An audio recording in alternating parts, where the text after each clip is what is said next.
The reference comes from the text Atma Bodha, specifically verses 22 and 23. The question reads, for most of the text, the mind is associated with likes and dislikes, the intellect with reasoning. In verses 22 and 23, there seem to be contradictions. Firstly, verse 22. Why is the intellect attributed to enjoyership? If the intellect is not present, it's the mind that flows towards an object of desire and enjoys it. Okay, so let's start by revisiting the mechanism of experience. RRR, receipt, reaction, response. So the senses receive stimuli from the external environment, eyes, ears, nose, tongue, and skin. Once that sense stimuli has reached the inner personality, there's a reaction by both mind and intellect. So let's just briefly separate out these two concepts. The mind is the non-rational part of the personality. It's responsible for how we feel about things. It's the seat of our desires, our emotions, our likes and dislikes, our preferences, expectations, that sort of thing. When our desires, preferences, expectations are satisfied, we experience what we can broadly call joy. When they are inhibited or dissatisfied, we experience sorrow. The participation of the intellect is to lay over what you might call a cognitive aspect to it. The intellect provides an understanding. It generates what you might consider a meaning. It articulates perhaps a story.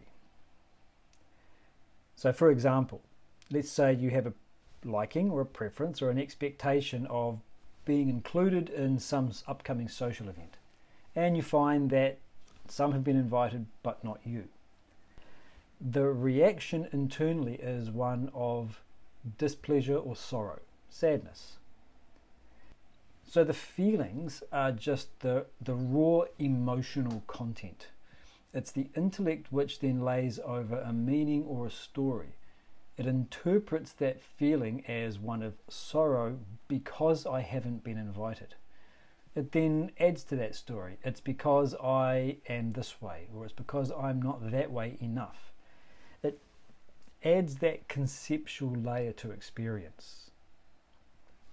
Once that reaction is complete, you get a response back into the environment based upon how you feel and what you have understood associated with that feeling. Receipt, reaction, response. So let's go back to the question. Why is the intellect attributed to enjoyership? If the intellect is not present, it's the mind that flows towards an object of desire and enjoys it. So the first thing we should do is just tease out what we mean by this word enjoy. This is a philosophical or an archaic word which we can understand as experience. So when it comes to our experiences of joy and sorrow, the intellect is always present. Even though the mind itself is the one experiencing the joy or the sorrow, the intellect will always add this conceptual layer to the experience. There will always be an understanding, however accurate, however imaginary, however inaccurate, of what is going on. And this is what he says in the text. So in verses 22 and 23, he has a few phrases which are describing this. He says, desire produces joy, desire produces sorrow. Desire produces joy when it's satisfied, produces sorrow when it's unsatisfied. He says the intellect recognizes joy or sorrow. Joy and sorrow are interpreted by the intellect. So we never experience really the full separation of the affective side, the mind, the joy, and the cognitive side, the intellect, the meaning or interpretation. To us, they are always experienced as a single whole. So what do we experience? We experience, I am joyful, or I am sorrowful. That's distinct and different from the arising of joy. So the arising of joy and sorrow is different from the subjective experience of I am joyful. And the analogy that he gives here is that of the reflection of a moon in the water. When the moon is reflected in the water, it will take to the qualities of that water. So if there is water that is rippled, then you will see a moon that looks distorted, full of ripples. So from our perspective, standing back here, we can make that distinction very easily, that the reflection we're seeing is not an accurate one of the moon. In a similar way, what we're experiencing with ourselves is that there is a mind full of ripples, which we can think of as our thoughts, our desires, our emotions rippling. How do those ripples come about? The interaction of sense stimuli with the inner personality, with the mind. He says desire produces joy. Desire produces sorrow. So you have the arising of joy and sorrow, the ripples.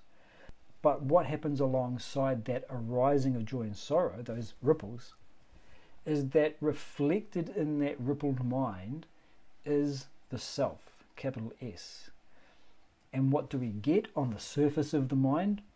We get a reflected self, which we designate with a lowercase s. That lowercase self embodies the qualities of the mind on which it is projected. And so there is a distinction between the arising of ripples, or in this case, the arising of joy, and this experience of I am joyful. The I am joyful is an expression of the individual self. When we go through our experiences, we are unable to separate out the sense of being a rippled self, or I am joyful, from the unmoved, unjoyful, neutral self that enables it. Without the moon above, no reflection is possible. In a similar way, whatever the reflection currently is, whatever the state of your individuality is, it's not possible without that pure sense of I am. The moon gets reflected in rippled water to give a rippled reflection. The self, or the I am, gets reflected in a rippled mind to produce the experience of I am rippled. I am joyful. The difference here is that we're unable to distinguish the pure I am from the reflection. And that's why these texts are given. They point out this idea that whatever you take yourself to be at any given moment, we are missing the truth. We are identified with the reflection.